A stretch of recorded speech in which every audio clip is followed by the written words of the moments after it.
Right. Yeah. So the question is, why hasn't free energy been released sooner? What are the reasons for that? What are the impacts if you were to release it? Um, and there are both, I would say, malevolent and benevolent reasons why free energy has not been released yet. So I would say that both sides, if you want to think of it in terms of good and evil or light and dark, there's things that both of them agree on. And one of those things is free energy, don't release it yet. Yeah. Okay, now there's reasons for it. Obviously, the oil cartels, the military-industrial complex, our entire economy depends. I mean, it runs on oil essentially, oil, natural gas, nuclear power, and so on. And those are all like, those probably add up to multiple trillions of dollars worth of industry and people's lives, hinging on those industries staying as they are. So if free energy comes along, you're going to wreck all that.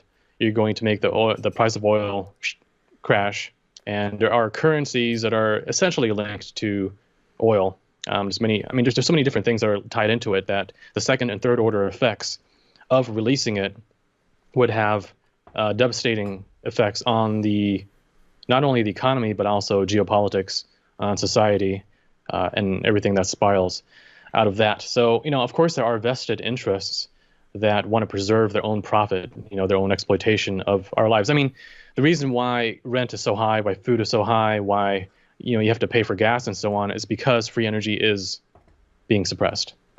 But if free energy were released, you would probably lose your home. You would probably lose your car. There would be no gasoline for you anyway because the investors pull out of that stuff and then they can't fund. The entire thing breaks down because our society, our economy is based on debt. It's based on promises and contracts and future speculation.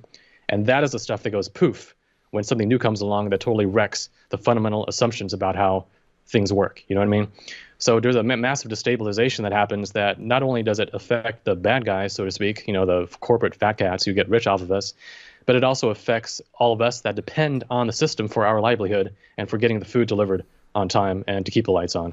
So yeah, free energy can end up liberating us, but there's this adjustment period between releasing it and it becoming fully normalized and implemented. There's this, like, I don't know what the gap would be, like 10, 20, maybe even 30 years, where you would have absolute chaos. It's like dominoes knocking down dominoes one after the other, and you're one of those dominoes. So the light's going to go off, and you could have potential World War III over just the instability that results from it. So, but if that is what we need ultimately to secure the freedom of mankind, maybe it's worth it. Maybe it's worth it, but you better be prepared. You can't advocate for free energy without also being a prepper, because if you're not, then you don't fully get it. Oh yeah, for sure. Yeah, I think you only scratched the surface of the chaos that would ensue should free energy go forward. And then also, I think we talked about it in the last stream where also to not discount the war element, right? Unlimited energy means unlimited food, desalinization, abundance, but also means infinite weaponry, right? You can, right? So it's, are we ready?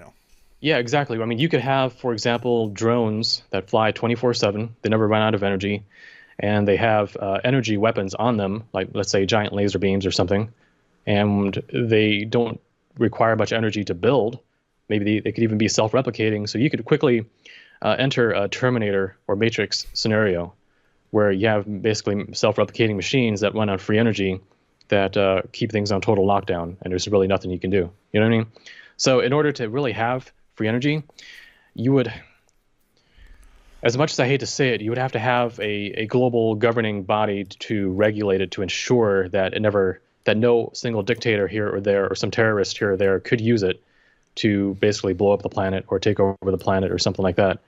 Now, of course, there are totalitarian, negative, hostile governments, but it's also possible to have a just global republic, I guess you could say, where there is democracy. There is a system of law and order and justice and freedoms, like in the Bill of Rights, for example. You could implement that globally, and with enough accountability, with enough, I don't want to say surveillance, but in a degree it would be, you could preserve freedom to a large degree while also keeping down the danger of things like artificial general intelligence and free energy being used in a weaponized manner. But humanity is currently not in a state to be that cohesive globally.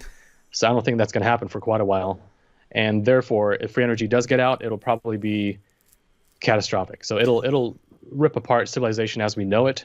But then it would start being used more in a like a local, like like imagine like medieval villages with a free energy unit powering them locally, like in small little clusters with a much reduced population. That's probably where it would go, if it went down that road.